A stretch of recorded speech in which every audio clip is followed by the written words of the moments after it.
안녕하세요. 눈높이 정보 TV입니다. 우리 대한민국 시니어는 절박하다. 회사의 청춘을 다 바쳐도 미래는 담보할 수 없고 연봉이 올라도 다른 것은 더 많이 오르니 아끼고 모아도 50대 평균 자산은 5억. 그것도 대출을 제외하면 남는 것은 집 한 채가 거의 전부다. 믿을 건 집뿐인데 그 집이 길어진 수명까지 책임져 줄까? 전국적으로 집값이 크게 상승하며 우리나라 평균 가구당 순자산이 5억 1,792만 원으로 불어났었습니다. 현재 금리 상승으로 인한 집값 하락은 피할 수 없는 수순인데요. 재작년과 비교하면 전년 대비 7,983만 원 늘어난 수준이지만 2020년 기준 한국은행에서 발표한 대한민국 가구당 순자산은 59만 4천 달러입니다.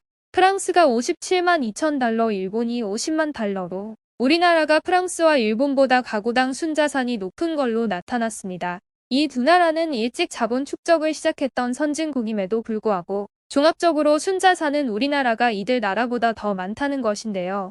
그러나 여기서 문제는 주요국 가구당 자산 비율을 비교해보니 선진국은 현금, 예금과 같은 금융자산의 비율이 70%, 부동산은 30%밖에 되지 않는 것에 반해 우리나라의 자산 비율은 금융자산이 20%이고 부동산이 80%라는 것입니다. 즉 우리나라 사람들의 가계자산 대부분이 부동산이라는 이야기입니다. 현실이 이러하다 보니 대한민국이 가구당 자산이 높았던 이유도 몇 년간 부동산 폭등이 있다고 볼 수 있는데요.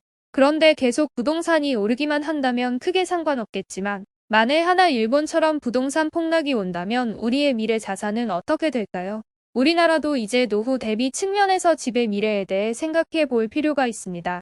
이웃나라 일본의 집값 붕괴를 보며 많은 사람들이 우리나라 아파트 가격도 거품이다. 곧 폭락할 것이다. 이런 이야기 많이 합니다. 이런 이야기도 나올 만한 것은 우리나라는 산업이나 문화 등 여러 면에서 일본의 전철을 밟은 경우가 많았습니다. 30년 전 일본도 우리나라만큼 부동산 비중이 높아 전체 자산 중 부동산 비중이 60% 정도로 우리나라와 비슷했습니다. 그런데 이 부동산 비중이 30년이 지나면서 30%로 떨어진 것인데요. 지난 30년 동안 도대체 일본은 왜 전체 자산 중 부동산 비중이 절반으로 줄어들었을까요? 다양한 이유가 있지만 먼저 가장 큰 원인은 지난 30년간 일본 부동산 시장은 특별한 곳을 제외하고는 집값 땅값이 지속적으로 하락했다는 데 있습니다. 또한 선진국에서는 부동산 투자를 직접 투자보다는 간접 투자 방식으로 하고 있는데요. 그 이유는 선진국에서는 세입자의 파워가 워낙 세다 보니 부동산 투자를 하다가 문제가 생기면 소송과 같은 복잡한 상황에 놓이기 쉽기 때문입니다. 또한 재산 형성은 부동산으로 해야 한다라는 생각을 우리나라 사람들만 가지고 있는 것은 아니며 다른 국가도 여러 사례가 있는데요. 일본이나 영국 등에서도 부동산 투자로 돈을 벌어 부를 축적하는 사례는 많습니다. 그러나 앞선 선진국의 사례는 이 부동산 신화가 얼마든지 붕괴될 수 있음을 잘 보여주고 있는데요. 1970년대 미국 임대 아파트 가격 폭락이나 일본 주택 버블 붕괴 사태가 그것입니다. 선진국의 경우 개인이 부동산 투자 비중을 줄이는 대신 금융자산의 비중을 늘리고 있고 부동산의 경우에도 부동산 투자 신탁과 같이 금융상품화된 간접 투자 방식을 선호하는 것은 모두 이런 이유 때문입니다. 마지막은 일본은 우리나라만큼 내 집 마련에 대한 집착이 없다는 것인데요. 일례로 우리나라의 경우 돈이 없더라도 대출이라도 받아 내 집을 사려고 하는 경우가 많습니다. 그 이유는 이제까지는 금리가 낮았고 하루가 멀다 하고 매스컴에는 부동산 투자로 벼락부자가 된 사람들이 나오기 때문이죠. 그러다 보니 지금이라도 안 사면 큰일 날 것만 같은 조급함이 생기고 집을 최우선 가치로 생각하게 되는 것입니다. 그런데 일본의 경우는 30년 전에는 우리 못지않게 집착이 강했지만 시간이 흐르면서 내 집 마련에 대한 인식이 변화되었습니다. 우리나라가 집에 대한 집착이 유지되는 것은 집값이 계속 오르고 있기 때문일 텐데요. 이웃나라 일본에서 그 이유를 한번 찾아보겠습니다. 집값은 왜 오를까요? 일본의 집값 폭등에는 플라자 압이 은행 약재화 등 다양한 이유가 있지만 조금 더 근본적인 이유를 알아보겠습니다. 일본의 집값이 폭등했던 첫 번째 이유는 정착 생활에 따른 내 집 마련의 본능인데요. 일본이나 우리나라처럼 농경 문화에 따른 정착 생활을 하는 나라들의 특징은 환경적으로 내 땅에 대한 집착이 생겨나기 마련입니다. 일본은 이런 내 집 마련에 대한 생각이 지난 30년간 버블 경제에 대한 학습으로 집 없어도 괜찮다라는 생각으로 인식이 변화된 것인데요. 하지만 우리나라는 아직도 집을 사면 무조건 오른다는 인식이 강합니다. 일본의 집값이 폭등했던 두 번째 이유는 베이비붐 세대의 독립 때문인데요. 베이비 붐이란 아기를 가지고 싶은 특정 시기의 사회적 경향으로 출생률이 급격히 증가하는 것을 의미합니다. 출생률이 급격히 증가하고 가정을 꾸리다 보니 우리 가족이 살아야 할 집이 필요했던 것이죠. 그러나 현재 일본은 내 집 마련을 했던 베이비붐 세대가 다시 집을 팔려는 경향을 보이고 있습니다. 우리나라 베이비붐 세대의 내 집 마련은 아직 현재 진행형입니다. 일본의 집값이 폭등했던 세 번째 이유는 지방에 살던 사람들이 도시로 이전을 한 것입니다. 그렇게 도시화가 되다 보니 도시에 살 집이 필요했던 것이죠. 그런데 현재 일본은 역도시화가 발생하고 있습니다. 이것은 도시에 거주하던 사람들이 오히려 지방으로 분산되어 도시 인구가 감소하는 현상인데요. 그러나 우리나라의 도시화율은 아직도 진행 중입니다. 우리나라의 도시화율은 90%로 싱가포르, 홍콩에 이어 세 번째로 높습니다. 도시화율이 보통 80%가 되면 멈추는 것이 일반적이지만 우리나라는 계속해서 도시로 모든 것이 집중되는 현상이 지속되고 있습니다. 하지만 언젠가는 이런 도시화도 끝날 것입니다. 이런 점들을 비추어 볼 때 우리나라도 부동산에 대한 재고가 필요하다고 생각이 됩니다. 얼마 전 한 부동산 전문가가 코로나 사태가 끝나면 대형 평수주택이 주목받을 것이라는 예측을 내놓았습니다. 코로나 사태로 재택근무하는 경우가 늘어나고 주말에도 집 안에서 머무는 경우가 많다 보니 현재 사는 공간이 좁다고 느끼고 좀 더 넓은 집을 원하게 될 것이라는 이유에서입니다. 하지만 노후 대비 차원에서 생각하면 대형 평수는 피해야 한다고 말씀드리고 싶은데요. 우리가 환갑 나이가 되면 일반적으로 자녀는 모두 독립을 하게 됩니다. 그렇게 독립한 자녀와 다시 합가할 가능성은 매우 낮습니다. 얼마 전 통계청에서 65세 이상 부부들을 대상으로 설문조사한 결과 한 분이 돌아가시고 혼자 된다면 다시 자녀와 같이 살겠습니까? 라는 질문에 같이 살겠다는 대답은 20% 자녀와 멀지 않은 곳에서 혼자 살겠다가 50% 노인 전용실로 가겠다가 30%였습니다. 즉 80%는 자녀와 같이 살지 않고 혼자 살겠다는 것인데요. 우리는 노후에 어디서 누구와 어떻게 살지도 한번 생각해 볼 필요가 있습니다. 100세 이상 사는 사람들을 100세인이라고 하는데요. 그렇다면 우리나라 10세인은 어디서 살고 있을까요? 예전에 10세인은 한평 순천과 같은 공기 좋은 시골에 살았습니다. 그러나 지금 100세인의 절반은 요양병원에 거주하고 있다고 하는데요. 시니어들 대부분은 설마 내가 요양시설에 가겠어 라는 생각을 합니다. 우리나라 사람들은 자녀가 결혼하면 오히려 큰 집으로 이사를 갈 생각을 합니다. 그래야 사돈 보기에도 좋고 사위나 며느리가 와서 자고 가려면 집이 작은 것보다는 큰 것이 좋다고 생각하기 때문입니다. 그러나 현실은 자식들이 1년에 몇 번 찾아오지도 않습니다.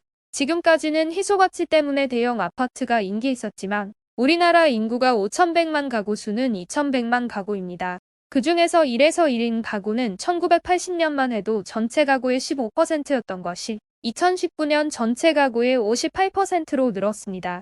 전문가들은 2045년이 되면 전체 가구의 71%가 혼자 혹은 둘이 사는 가구일 것이라고 말하고 있으며 일본은 오래전에 60%를 넘었습니다. 앞으로 혼자 혹은 둘이 사는 세상이 오고 있는 것입니다. 이제는 대형 평수의 위기가 오고 있습니다. 요즘은 지방에도 고층 아파트가 많이 생기는데 고층 아파트에 사는 것이 무조건 좋기만 할까요? 젊을 때는 상관없지만 나이가 들면 고층 아파트도 조심하셔야 합니다. 일본의 오래된 아파트가 재건축을 못하고 슬럼화되어 간다는 뉴스 다들 한 번쯤 들어보신 적 있으실 텐데요. 일본에서는 아파트를 재건축하려면 주민의 80% 이상 재건축에 동의해야 하는데 노인들은 귀찮아하기 때문에 재건축도 못하는 것이죠. 뿐만 아니라 재건축에 성공하기 위해서는 두 가지 조건을 충족해야 합니다. 첫째는 위치가 좋아야 하며 둘째는 저층이어야 합니다. 즉 위치가 좋지 않고 고층이면 재건축 실효성이 없어지는 것입니다. 이런 이유로 재건축을 못하고 슬럼화되어 가고 있다는 것인데요. 이러한 아파트 슬럼화가 일본만의 이야기일까요? 일본은 아파트 슬럼화가 문제라고는 하지만 일본 전체 주택수의 6층 이상의 아파트 비율이 10%밖에 되지 않습니다. 지방 도시엔 거의 아파트가 없다고 합니다. 그런데 우리나라 지방 도시는 허벌판에도 고층 아파트가 있습니다. 그렇다면 우리나라 아파트 비율은 얼마나 될까요? 우리나라 전체 주택 중 아파트 비율이 60%라고 합니다. 그런데 우리나라 지방 도시는 그 비율이 점점 더 높아질 것입니다. 10에서 30년 후 사람이 많이 살지 않는 지방 고층 아파트는 사회 큰 골칫거리가 될 수도 있습니다. 그렇다면 일본의 독거노인은 지금 어디에서 살까요? 노인들 대부분이 병원과 편의시설, 문화시설이 가까운 시내에서 18평, 20평 소형 평수에 거주한다고 합니다. 고층 아파트의 또 다른 문제점은 고독사입니다. 나이가 들수록 자녀와 교류도 없고 이웃과 교류도 없는데 고층 아파트에 살수록 사람과의 교류가 단절되어 고독사와 같은 현상들이 더욱 빈번하게 발생하는 것입니다. 따라서 우리나라 시니어들도 대형 고층 아파트에 대한 재고가 필요합니다. 부동산은 수요가 받쳐줘야 하는데 앞으로 누가 집을 살 것인가에 대한 생각도 해볼 필요가 있습니다. 지난 20년 동안 우리나라 20, 30대는 100만 가구가 줄었습니다. 향후 20년은 113만 가구가 또 줄 것이라고 합니다. 또한 집을 늘려가는 것은 아이가 있는 4050대가 집을 늘려가게 되는데 지난 20년간 4050대 가구는 260만 가구가 늘었습니다. 그런데 앞으로 향후 20년간 40대 50대 가구는 190만 가구가 줄어든다고 합니다. 그러면 어떤 가구가 늘어날까요? 60대 이상 노인 가구만 지난 20년 동안 400만이 늘었고 향후 20년 동안에도 530만 가구가 더 늘 예정이라고 합니다. 이처럼 고령화로 노인 가구는 끊임없이 증가할 텐데 이들은 이미 집이 있거나 집을 살 능력이 없는 상태입니다. 따라서 앞으로 누가 집을 살 것인가에 대해서도 다시 한번 생각해 봐야 할 것 같습니다. 1인, 2인 가구가 끊임없는 증가세인데 반해 3인 이상 가구는 끊임없는 하락세입니다. 이런 현상으로 미루어 보아 부동산 수요는 앞으로 특정 지역을 제외하고는 하락할 수밖에 없는 환경이라는 것입니다. 부동산을 빨리 사고 빨리 팔면 이득이라고 생각하지만 노후 대비는 장기적 관점에서 봐야 합니다. 부동산 상승과 하락은 누구도 함부로 말할 수 없습니다. 우리가 일본과 비슷한 상황이며 일본의 고령화처럼 우리나라도 고령화되어 빈집이 속출하고 집값이 떨어질 것이다. 이것 또한 누구도 알 수 없는 영역입니다. 그러나 중요한 것은 투자 원칙을 세우는 것입니다. 우리는 이제 부동산 불패 신화에서 벗어나서 어느 한 곳에 재산을 집중시켜서도 안 되며 노후에는 집 한 채보다는 현금 흐름이 나오는 연금이 중요할 수 있습니다. 내가 가지고 있는 자산 100%를 부동산에 모두 올인한다면 문제가 될 수 있으며 어느 정도는 금융자산으로 분산하는 것이 현명합니다. 또한 주택은 재테크의 수단이 아니라 주거의 수단이라는 것을 명심하셔야 할 것 같습니다. 오늘 내용 도움이 되셨나요? 도움이 되셨다면 주변 지인분들께도 좋은 영상 공유 부탁드리고요. 오늘도 끝까지 시청해 주셔서 감사합니다.